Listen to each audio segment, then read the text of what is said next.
It is my honor and pleasure to introduce to you the 45th and the 47th President of the United States of America, Donald J. Trump.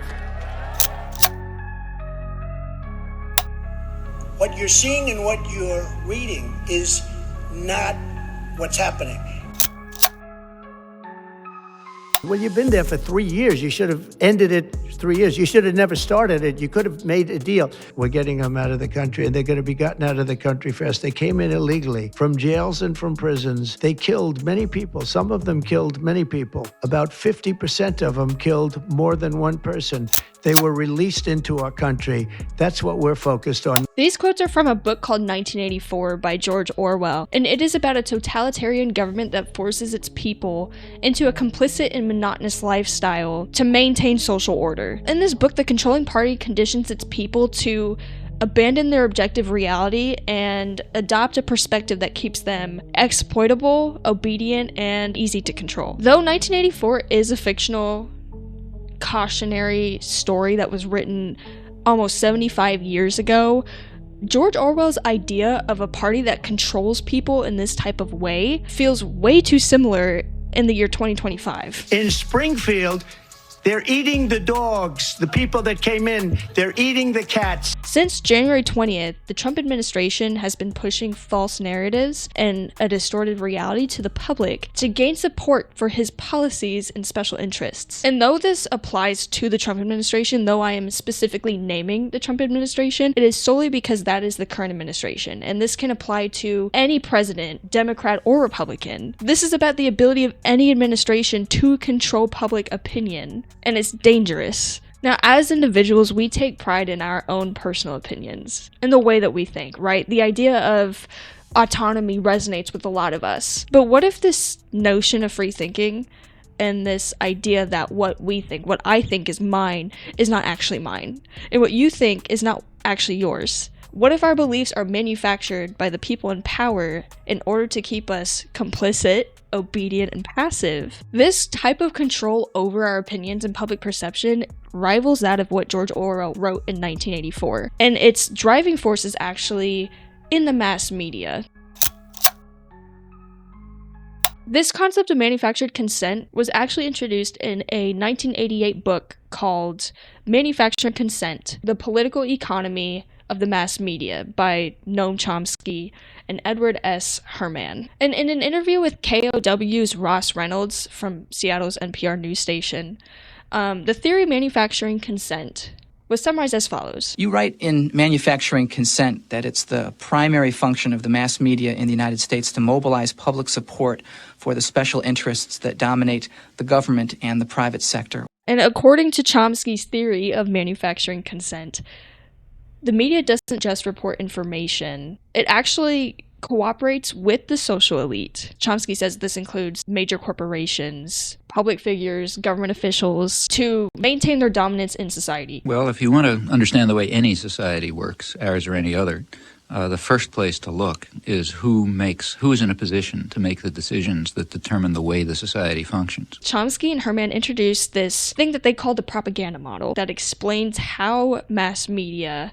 manipulates how we think about what is currently going on in our reality. And in this propaganda model, Chomsky describes 5 filters that information processes through before it reaches us. These filters determine what is told, how it is told, and who is telling them, and it gives the power to create artificial perspectives that serve elite interests while appearing to be objective news. The first filter is called ownership. News media is not owned by news media, it is actually owned by major corporations and conglomerates. So this means that the news produced by CNN is not owned by CNN, it is actually owned by Warner Bros. Discovery, just as the news that's produced by USA Today is owned by Gannett, and Fox and its multiple iterations are owned by Fox Corporation, such as Fox News, Fox Business, Fox Broadcasting. So that means that they have an influence over what gets covered, and these news outlets are actually creating stories under the eyes of these corporations because that's what they're owned by. The second filter of Chomsky's propaganda model is advertising. News media does not make their income through engagement. So if I watch the news, they're not making money off of my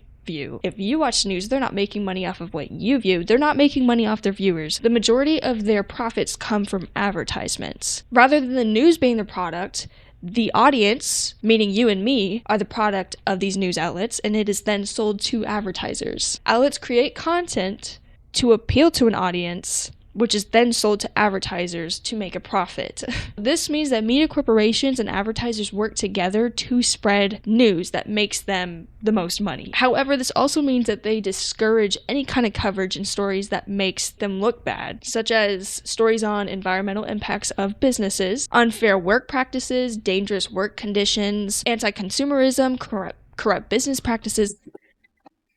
My ring light has fallen 3 times. Anything that makes them look bad. The media often reframes these stories in ways that discredits both the messenger and the message. You can see this in the coverage of Luigi Mangione, who allegedly killed United Healthcare CEO Brian Thompson. A 5-day manhunt from New York City to Western Pennsylvania, leading to the arrest of a man believed to have killed the United Healthcare CEO. Has been charged after being arrested Monday at a McDonald's in Altoona, Pennsylvania. Mangione's actions have kind of turned him into a huge icon in internet culture, and for a lot of people that have criticisms of the healthcare and the health insurance industry in the United States. This entire story of Luigi Mangione is very newsworthy for multiple reasons, and one thing that should have been a focus in news coverage is the immense public support for a murderer, because it's not normal. It's uncommon. It's abnormal. Most people do not so quickly support a murderer. So this deserves coverage. The reason behind this public support should have been a huge focal point in media coverage. But rather than exploring the public's resentment of the American healthcare industry, many news outlets prioritized ending the down with the system mentality that came from all this. They were quick to point out his supporters' quote, infatuation with his appearance. And it is deeply troubling that we are celebrating this person who's committed cold-blooded murder because, he clearly went to the gym. I also wonder if they're looking at this virtual love fest that's been going on, not just outside the courtroom and then inside the courtroom with all the Luigi, ladies, I don't know what to call them. This entire case of Luigi Mangione is a great example of how media coverage is influenced by this business model dynamic that Chomsky states is created through advertisers and news media. And the news coverage of Mangione's case leads us to the third filter of Chomsky's propaganda model, and that is the media elite. The American Press Association states that one of the key principles, and I guess one of the foundations of journalism, is to be the watchdog of those in power. But Chomsky's media elite filter claims that this ideal is weakened by the way that journalism is structured. Chomsky states that this media elite includes anybody who has a prominent role in how society functions. Proper ethical journalism relies on speaking to this media elite. This media elite is made up of spokespeople, government officials, law enforcement officers, academic experts, and in Mangione's case, CEOs. And so speaking to these powerful people is inevitable in reporting. The entire system of journalism was built to give these individuals a platform to advance their agenda. When speaking to reporters, the media elite choose who they want to speak to, what questions they want to answer, and what details to reveal or withhold from the public. So they have a very powerful influence over not just what stories are told, but how they are told. Let me say this plainly. There is no heroism in what Mangione did. Arriving in New York City shackled, a slow and very deliberate perp walk for the entire world to see. I'm not going to just allow him to come into our city. I want to look him in the eye and stated that you carried out this terrorist act in my city. Any attempt to rationalize this is vile, reckless, and offensive to our deeply held principles of justice. This aspect of journalism naturally leads media coverage to promote and reinforce the media elite's perspective in public opinion. And this in turn guides public opinion towards serving the media elite's interests. This is the very definition of manufactured consent. The media coverage of Mangione's supporters kind of fits into Chomsky's fourth filter, which is called Flak. This is the backlash that erupts to discourage scrutiny of those in power. When journalists and whistleblowers challenge the elite members of society, their stories receive criticism and are discredited, as discussed earlier, and their viewpoints are presented as false or fake news. Nobody's texting war plans. editor-in-chief of The Atlantic, Jeffrey Goldberg, says he was accidentally texted war plans. I'm not a big fan of The Atlantic. To me, it's a magazine that's going out of business. And we can now add the Signal hoax to this very long list. They are deemed as inaccurate by people who, in the public's eye, in our eyes, are credible, which ultimately sways public opinion away from the mindsets that do not serve the interests of these elite people. A stunning admission from the Trump administration. It admits in a court filing that a Maryland man was sent to the notorious El Salvadorian mega prison, all because of an administrative error. The Democrats and the media in this room have continually and wrongly labeled Kilmar Abrego Garcia as a Maryland father. Wait a minute. Hey, Terry. He did not have the letter MS13. It says MS13. That was photoshopped. So let me That was photoshopped, Terry. You can't do that.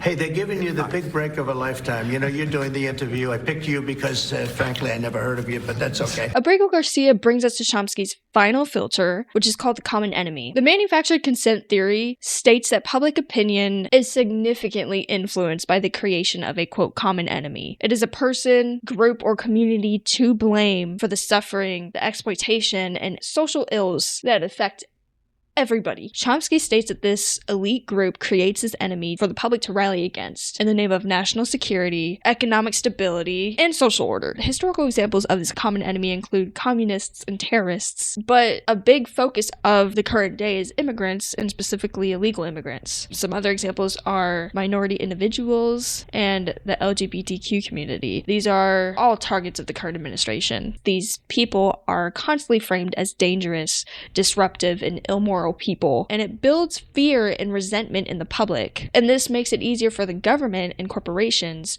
to justify their harmful policies and actions against these groups of people. And some current examples include cutting social services, restricting free speech, tightening borders, and deporting and or detaining people without due process. What steps have you taken to return Mr. Abrego Garcia pursuant to this court order? It's got to be extremely discouraging to be one of your constituents. To see you fight for a terrorist like this and not fight for them is extremely alarming to me. I'm fighting for due process. A common enemy manufactures consent in the public through the illusion of necessity, protection, and patriotism. And it frames harmful policies against these targeted groups as protective measures for our freedom and for the sake of the American dream. Ironically, these policies often maintain systems of power in the elite while deepening inequality among the public. We have illegal aliens that are multiple killers with multiple murder records getting Medicaid. This bill will be the single most pro-small business, pro-family, and pro-American worker legislation ever. A bill that will throw 13.7 million Americans off their health care coverage in order to help pay for tax cuts for billionaires. Under the proposed budget bill, roughly $880 billion would be cut from Medicaid, and $230 billion would be cut from the Supplemental Nutrition Assistance Program known as food stamps. Chomsky's manufactured consent theory applies to any party, any president, and any administration. We're in an age right now where technology puts manipulated information at our fingertips. It is important to not only determine what we think about what is going on in this country, but why we think the way we do about them. The foundation of America lies in the Constitution's guarantee of a free press and an informed public. Each person is guaranteed a voice and an influence and power that is supposed to make us, the people, the governing body of the country. But when our own thoughts about what is going on is manipulated and criticism is punished, America risks becoming the very thing it was founded to combat. Calling out our administrations and corporations' manipulation is not partisan. This is not about what party you are affiliated with, what party you align with, who is the enemy. This is about calling things out when they're right before us, and it's not partisan, but staying silent about it is. So know your facts, because people are and will always be trying to change them.